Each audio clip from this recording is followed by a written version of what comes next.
Olá, bem-vindo você que está acompanhando a programação da TV Câmara. Este é o programa Ler para Ser e hoje nós vamos falar sobre escrita criativa. Para isso, eu convidei a professora Adriana Teles. Professora, muito obrigada pela sua participação. Eu que agradeço o convite, Mariana. Bom, Adriana, você que é escritora, professora com pós-doutorado em literatura, criadora do canal do YouTube Literatura Falada e muito mais, né? Eu vou querer que você conte um pouquinho, então, sobre a sua trajetória aí com a literatura, desde quando começou esse contato.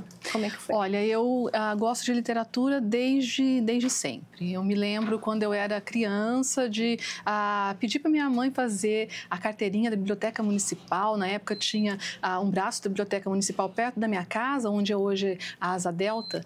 E a gente foi lá porque eu queria ler A Glorinha e a Sereia. Então, é uma coisa assim, é uma história longa minha, desde sempre, com a leitura e com a literatura. Quando eu fui prestar vestibular, foi natural que eu escolhesse algo ligado a isso. Eu fiz letras na Unesp e continuei a estudar sempre, né? Estudo até hoje e fiz aí a graduação, fiz especialização, que eu fui professora também de inglês durante muitos anos, então, e de literatura inglesa também. Então, eu fiz uma especialização que vinculava literatura brasileira e literatura inglesa, especialmente Machado de Assis e Shakespeare. Depois eu fiz mestrado, fiz doutorado e fiz 3 estágios de pós-doutoramento na Universidade de São Paulo, que eu estudei Machado e Shakespeare. Bom, são muitos anos aí de estudo, aprofundando muitos anos. E a gente sempre comenta aqui, né? Quem é um estudioso dessa área é apaixonado por literatura, não é? Com certeza. Não tem como viver sem a literatura, né? O meu cotidiano é o tempo todo lendo, o tempo todo escrevendo e produzindo conteúdo, né? Para o YouTube, para literatura falada. Bom, e a partir de que momento você deixou de ser somente uma leitora para ser uma escritora também? Olha, esse é um processo que foi um processo difícil, viu? Não foi um processo muito fácil, não. Eu sempre quis escrever, desde criança, mas eu sempre também fui leitora de autores canônicos. Eu sou uma grande admiradora de Machado de Assis, estudo Machado de Assis há muito tempo, 30 anos. E sempre fui uma leitora de Clarice Lispector, sempre admirei profundamente Guimarães Rosa.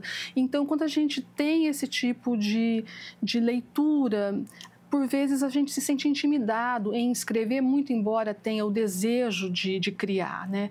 Isso porque esses escritores canônicos, eles têm um estilo consagrado, eles têm uma escrita muito peculiar, já são renomados, né? Então, na hora que você pega um texto desse, a gente se pergunta, quer dizer, que diferença faria eu escrever alguma coisa diante de tudo que Clarice fez, de tudo que já foi feito, que já foi falado, né? Então, eu acho que escrever requer aí um pouco da gente se desprender das expectativas que os autores canônicos que a gente admira despertam na gente também. Quer dizer, eu sou a Adriana que simplesmente quer escrever e eu me permiti isso há não muito tempo. Meu primeiro romance foi publicado em 2020. Antes disso, eu tinha publicado 2 contos, salvo engano meu, que vieram aí de me experimentar criando ficção e me permitindo criar e me expressar da maneira que eu pudesse me expressar, né? Independente de eu ser leitora aí, de tantos grandes autores, né? E essa sou eu só quero escrever. Bom, essa é uma questão de muitos escritores, né? Principalmente quem está começando, né? Sim. Inclusive, muitos que já participaram aqui do programa falam a mesma coisa. Quanto mais eu estudo, mais crítico eu fico do meu próprio trabalho, Sim. né? E já falando sobre o nosso tema de hoje, que é a escrita criativa, isso não pode ser um limitador, né, da sua criatividade. De forma alguma. A questão é que quando a gente estuda muito literatura, teoria da literatura, a gente não só tem contato com os canônicos, como a gente tem contato com a teoria, né? E a teoria, muitas vezes, ela, ao invés de facilitar, eu diria que ela dificulta o trabalho criador, né? Porque se a gente for parar em cada ponto do nosso texto e falar, nossa, que tipo de texto que eu estou produzindo, que tipo tipo de personagem. Quer dizer, isso acaba travando a gente. Então, o processo criativo, o processo criador, ele tem que ser algo, uma pulsão mesmo, ele tem que ser algo que a gente expressa de maneira livre, independente de teorias, independente de estilos que a gente gosta. Às vezes a gente gosta de um determinado autor, mas na hora que vai escrever sai uma coisa completamente diferente. Então, a questão da teoria, ela é sim, é claro que é sempre interessante saber, mas ela pode ser um elemento que te trava ao invés de te facilitar, né? Até porque a escrita, a criadora, digamos assim, ela vem à frente de qualquer teoria, né? Então, para quem vai criar, quem vai começar a criar, tem que pensar apenas em se expressar. Não, que forma de texto que vai ter, se vai ser poema, quantos versos vai ter, quer dizer, eu tenho que criar alguma coisa independente das amarras teóricas que eu possa me esbarrar, né? Então, o trabalho criador, ele é uma pulsão mesmo, né? Ele é algo que nasce do nosso íntimo, né? Que brota da gente. Sim, e é interessante isso, né? Porque tanta gente escrevendo, para você ter a sua própria personalidade, a sua própria voz ali na sua escrita, para ser um diferencial, inclusive, Sim, né? Claro.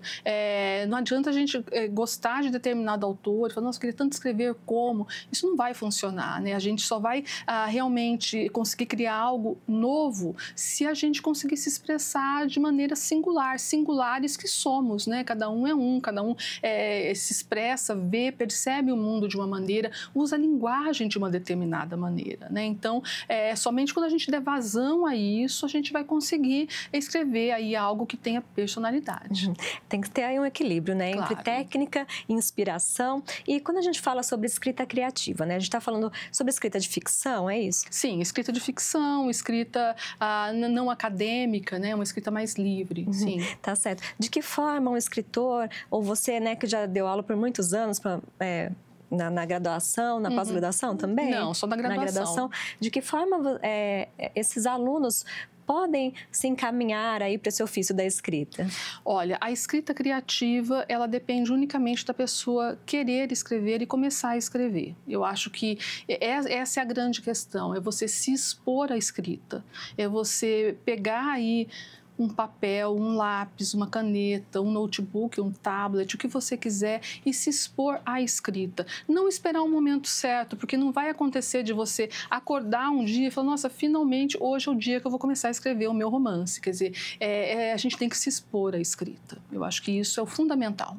Tá certo. Bom, e também é importante falar que para ser um bom escritor é preciso ler muito primeiro, né? Muito, ler muito. Não só ficção. Eu acho que toda a nossa bagagem enquanto leitor, seja leitor de jornal, leitor de poesia, leitor de ficção, de livros de sociologia, enfim, o que você imaginar. A nossa bagagem sempre funciona no nosso papel de leitor e no nosso papel de escritor, né? Quer dizer, nós sempre somos outros, né? Os livros, os textos que a gente lê, o contato que a gente tem com o mundo, ele sempre nos renova e ele sempre vai fazer com que a gente tenha um contato renovado com a leitura e com a escrita, né? Então, é sempre uma bagagem que a gente leva com a gente. É certo, tem um conteúdo, né, para poder se expressar exatamente, depois. Um conteúdo. E a gente percebe uma resistência dos mais jovens de começar a ler, começar esse hábito aí da leitura, Sim. né? De que forma que nós podemos incentivar para que eles comecem a ler, né, desde a escola ou na graduação?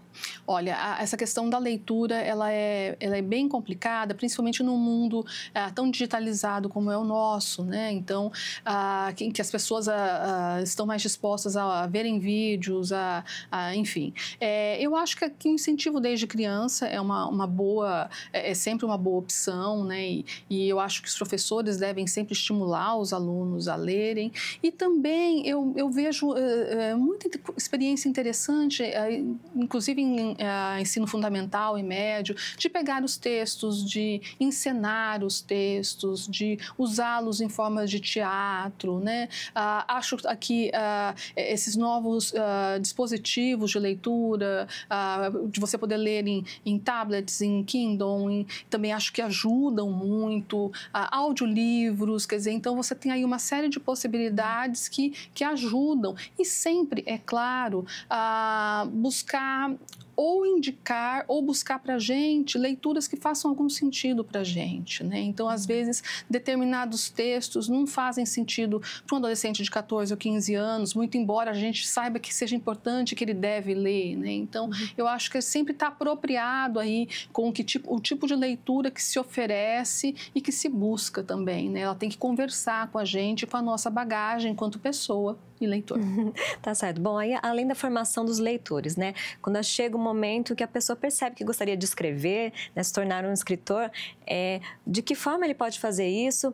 Muita gente começa com muita insegurança também, né? Acha que nunca vai estar bom, mas a prática também leva a um resultado melhor, né? Claro, com certeza. Quanto mais a gente escreve, mais a gente vai ficando crítico da gente mesmo, no sentido positivo da coisa, né?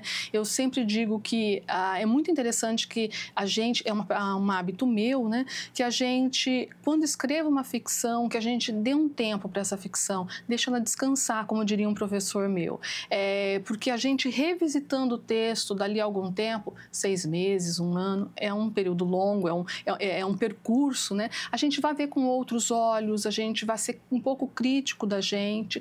E eu acho que se expor também a muitos, hoje em dia, há muitos portais, revistas eletrônicas que aceitam textos, que estão dispostos a dar um parecer, olha, obrigada, valeu, vamos publicar, dessa vez não vai dar. Então, aí você vai você vai percebendo, né, se você está indo no caminho certo, se não. Então, você tem várias possibilidades de publicação que ajudam a gente a se autoavaliar também, né? Sim. Bom, e falando em publicação, como foi esse processo para você? Como que você chegou até uma editora?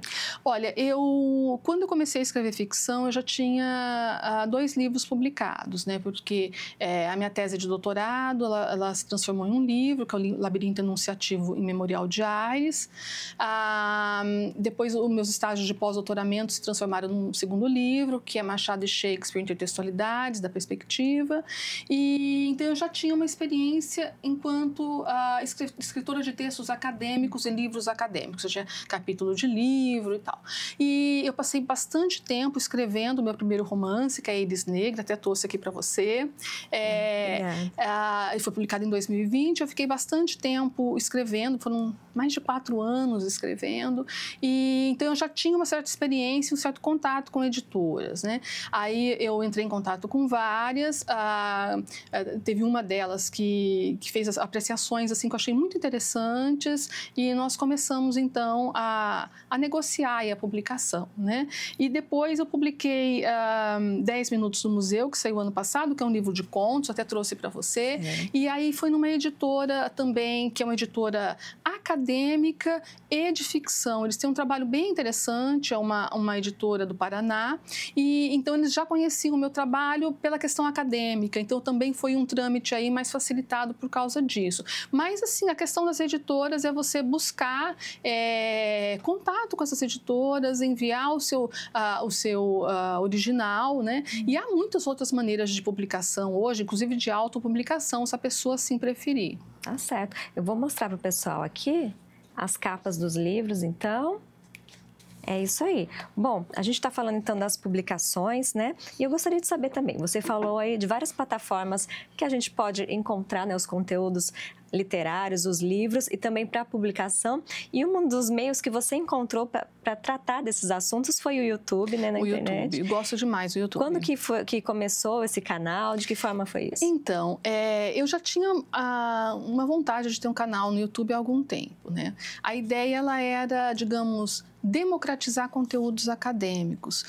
Eu venho de um meio de amigos, de família, que muitas pessoas não são ligadas à literatura, mas têm outras profissões, né? Profissões assim, ligadas mais a questões exatas, né? Engenheiro, questão de médico, dentista, enfim, outros tipos de profissão. Então, sempre fica aquela coisa, nossa, mas a Adriana lê tanto, estuda tanto Machado de Assis, mas outro livro do Machado de Assis, outra tese de Machado de Assis. Quer dizer, então, que se estuda tanto na academia em termos de literatura? Por que se faz um mestrado, um doutorado, um pós-doutorado para discutir um livro, né? Então, eu tinha uma vontade de fazer um canal no YouTube para trazer essas questões, para democratizar, digamos assim, conteúdos acadêmicos. Olha, eu li esse livro por causa disso, ele traz tais coisas legais. Olha, um conto pode dar essa interpretação, um poema pode dizer isso. Essa teoria que a gente ouve falar quer dizer tal coisa. Então, nasceu assim de um desejo meu. E aí, em 2020, quando saiu Íris Negra, começou a pandemia. Então, eu já vinha de um processo em que eu estava dando início aí a uma nova etapa da minha carreira com a ficção, publicando um livro de ficção pela primeira vez. Isso foi em janeiro de 2020. E, de repente, estávamos todos confinados em casa, né? E aí surgiu, né, aquela ânsia de falar com o mundo, de me comunicar, de arrumar um jeito de vazar as paredes da minha casa, né? Então, foi aí que eu resolvi colocar em prática o YouTube, o canal Literatura Falada, que já está no ar desde setembro, 17 de setembro de 2020, ininterrupto. Toda semana, toda sexta-feira a gente tem um vídeo lá e eu falo sobre literatura brasileira, que era o meu foco de início. Depois falo também leio eventualmente textos que eu criei, falo sobre teoria da literatura, sobre escrita criativa, falo recentemente, no último ano, eu comecei a falar sobre literatura estrangeira. Então, a gente tem aí um amplo leque de assuntos, né, que são intermináveis. Cada semana, cada vez que eu vou na livraria, é um conteúdo novo que eu tenho contato e mais coisa aí para a gente falar no YouTube. E já são mais de 200 vídeos publicados, já são né? Quase 230 vídeos publicados. Com muita informação, informações ricas sobre a literatura brasileira, estrangeira, né? Sim. E você percebe que conseguiu atingir o seu objetivo de mostrar para quem está assistindo lá, né? O que esses livros podem trazer, o que a literatura pode trazer para a vida de cada um? Olha, eu acho que, em certa medida, sim. Eu acho que há muito ainda para fazer, há muito para crescer, mas eu percebo que sim, pelos comentários, né? Então, eventualmente, a pessoa fala, olha, achei o máximo, que eu achei teu canal, a professora passou na sala para a gente assistir seu vídeo sobre Guimarães Rosa, finalmente eu entendi o que é o estruturalismo, sabe? Então, tem umas coisas bem legais. Eu me sinto satisfeita em poder levar algum conteúdo, assim, que antes, pelo menos a mim, nunca era muito acessível, assim, em uma linguagem que não é acadêmica, em uma linguagem que não é dificultosa, pelo contrário, é em tentar facilitar e, como eu disse, democratizar mesmo os conteúdos, né? Tá certo. Bom, e você que é uma grande especialista, então, em Machado de Assis, com a leitura desses livros de Machado de Assis, o que a gente pode aprender, o que a gente pode trazer como reflexão? Muitas coisas. Muitas coisas, né? O Machado de Assis, primeiro pela própria trajetória dele, né? A gente tem falado de escrita criativa, Machado, genial, sem dúvida o maior escritor que o Brasil já teve. E começou escrevendo ali um poema que ninguém gosta muito, que todo mundo é importante historicamente, né? Começou escrevendo contos bastante longos, com eventuais falhas aqui e ali, né? Foi cada vez mais se aprimorando, se tornou aí um dos maiores contistas e romancistas do Brasil, né? Deu um grande boom na própria carreira por volta dos 40 anos, quando publicou Memórias Póstumas de Brás Cubas. Então, a própria trajetória dele, de um autodidata, de alguém que saiu da periferia, de uma situação muito desprivilegiada econômica e socialmente, e alguém que traçou aí um caminho belíssimo, né, de construir uma carreira e se tornar o maior escritor da literatura brasileira. Então, só a trajetória dele tem muito a nos dizer enquanto pessoa e enquanto criador, né, de ficção. Então, esse é um lado. E os conteúdos do Machado são, assim, de uma riqueza infinita, né? Então, você tem o Machado, pelo menos a mim, me parece um grande, alguém que sabe sondar ali as ambiguidades humanas, né? O caráter humano, convivência, né? Então, isso tudo está ali muito presente, muito latente nos textos dele, especialmente naqueles depois das Memórias Póstumas de Brás Cubas, muito embora a gente não possa desmerecer o período anterior, que também cada vez mais se discute o quanto ele é rico, muito embora seja um pouco diferente da partir das Memórias Póstumas de Brás Cubas. Bom, eu vou até já fazer o convite para que você volte em outro programa para a gente falar só sobre Machado de Assis, a gente explorar mais esse grande autor aí. Bom, a gente voltando um pouquinho a falar de escrita criativa, a gente falou então da importância, né, do escritor praticar cada vez mais, tentar um convívio, absorver aí o que está acontecendo no mundo, né? Sim. Prestar atenção nessas relações pessoais também, que são, né, um grande aprendizado para quem vai escrever. Tem mais alguma orientação para quem está iniciando na escrita, para que não desanime? Olha, primeiro, leia. Leia tudo que cair na sua mão.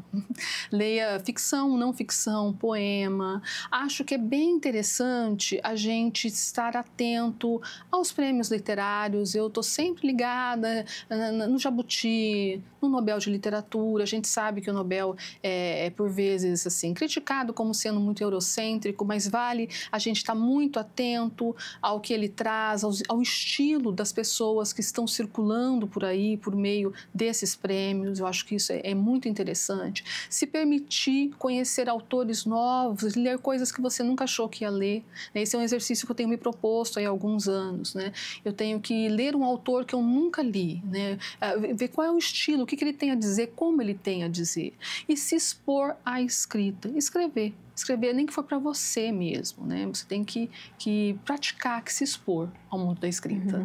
E você observa em relação às novas tecnologias, redes sociais, elas estão impactando de alguma forma a escrita hoje? Olha, eu acho que cada vez mais estamos econômicos na escrita, né? As abreviações, então eu acho que acaba, sim, impactando.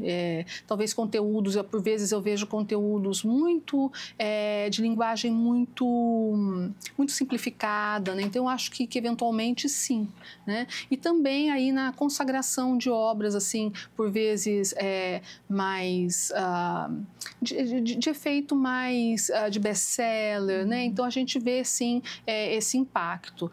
Muito embora também as mídias sociais também são um meio de divulgação e de circulação de grandes textos. Né? Certo. Esse marketing, né, que fazem sobre a produção literária hoje em dia, né, acaba direcionando os leitores para quem está aparecendo mais. Sim, com certeza. Bom, mas você indicaria para quem está escrevendo, então, buscar os clássicos? Os clássicos são sempre uma boa pedida.